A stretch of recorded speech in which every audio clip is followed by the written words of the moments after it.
que estão inscritos nas comunicações parlamentares ou comunicações de liderança para que venha ao plenário, uma vez se nós não tivermos mais parlamentares depois da minha fala, deveremos encerrar os trabalhos.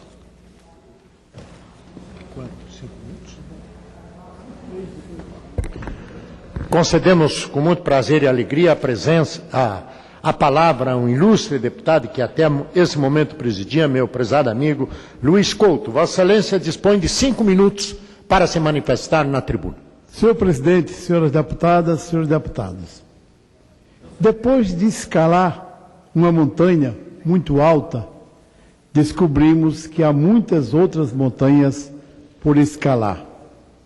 Este pensamento, senhor presidente, é do grande líder sul-africano Nelson Mandela, que enfrentou diversos obstáculos, permanecendo preso por muito tempo, porque defendeu a luta contra o apartheid, que depois de muitas perseguições, mortes, execuções, torturas sofridas, com muitos que combatiam aquela triste situação vivida na África do Sul, ele conseguiu superar todas as investidas do regime do apartheid e finalmente foi eleito presidente de seu país, levando mesmo a estabelecer uma comissão da memória, da verdade e da justiça para apurar todos os crimes praticados contra o povo sul-africano que lutava pela liberdade, pela democracia e pela justiça social.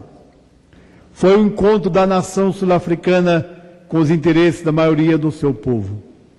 A Comissão da Memória, da Verdade e da Justiça fez um excelente trabalho, revelando tudo o que acontecera no período do apartheid, identificando os autores das atrocidades, das torturas e das execuções praticadas por aquele regime.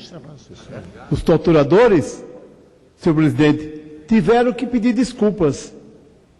Não houve prisão nem outra punição. A única coisa que exigiram deles foi pedir desculpas públicas ao povo sul-africano pelas torturas que praticaram.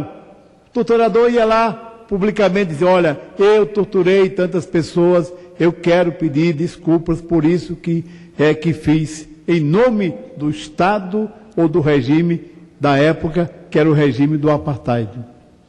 E os que foram responsáveis pelas execuções, pelas perseguições, pelas prisões e pelo desaparecimento de pessoas que combatiam o regime, tiveram que reconhecer suas ações criminosas e pedir desculpas públicas pelo que fizeram.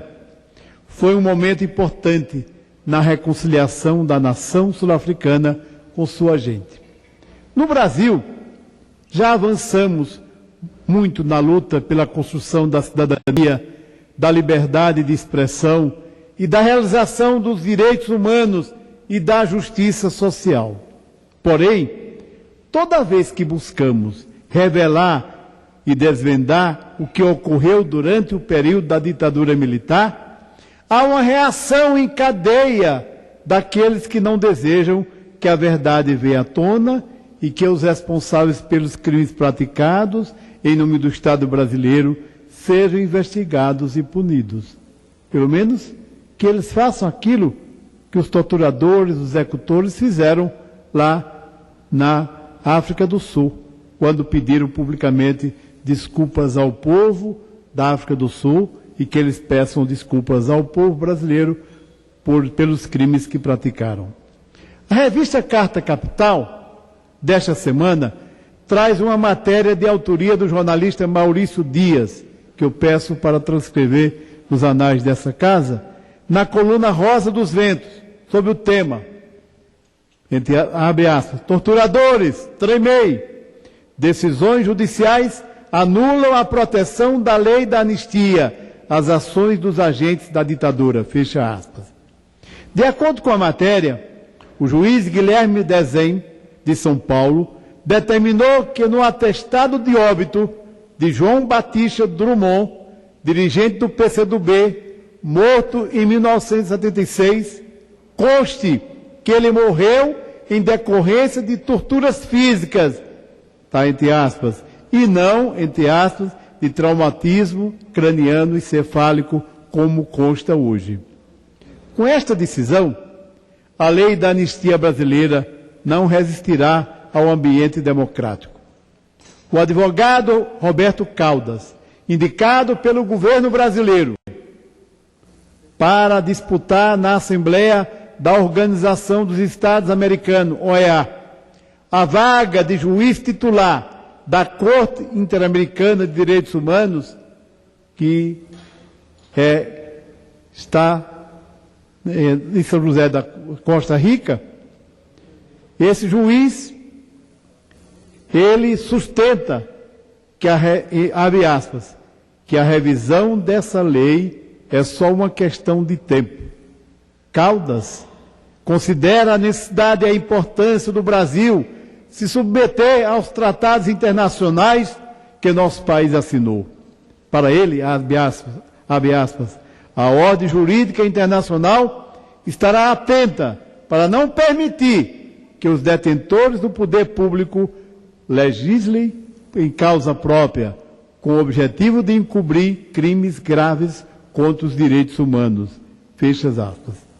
E continua, mais uma razão para somou-se a isso. Os crimes de lesa humanidade não podem ser objetos de anistia nem de prescrição. Fecha aspas, são palavras do nosso advogado Roberto Caldas.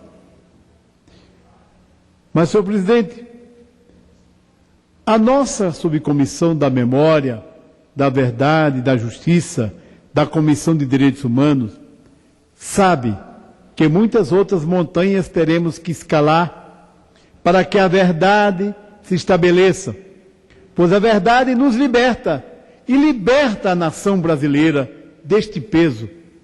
Ou seja, todo mundo fala de desaparecimentos, de torturas, de pessoas executadas, enfim, isso é um peso que toca no coração, na mente e na consciência daqueles que torturaram. Eu sei que eles não dormem sossegado com essas situações. Então é preciso a verdade vai fazer sofrer, mas ela nos liberta, ela liberta a nação brasileira. Ditadura nunca mais, tortura nunca mais. A verdade, a memória e a justiça, antes de tudo. Vou concluir, senhor presidente. Continuaremos na escala destas montanhas que tentam impedir que a verdade sobre o que aconteceu no período da ditadura possa ser revelado e desvendado. Então era isso, presidente. Peço que o pronunciamento seja dado a devida publicidade dos meios de comunicação dessa casa e solicito também que, anexo ao meu pronunciamento, seja registrado nos anais a matéria do jornalista Maurício Dias, que eu quero parabenizar por essa matéria, pela clareza com que ele coloca: torturadores tremei, decisões judiciais anulam a proteção da lei da anistia às ações dos agentes da ditadura. É isso, presidente.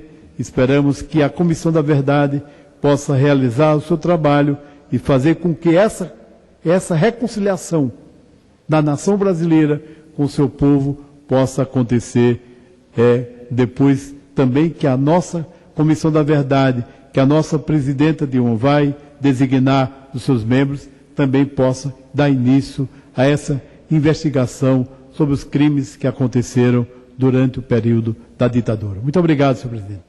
Requerimento de Vossa Excelência, a presidência defere e determina seja devidamente publicado nos anais dessa casa.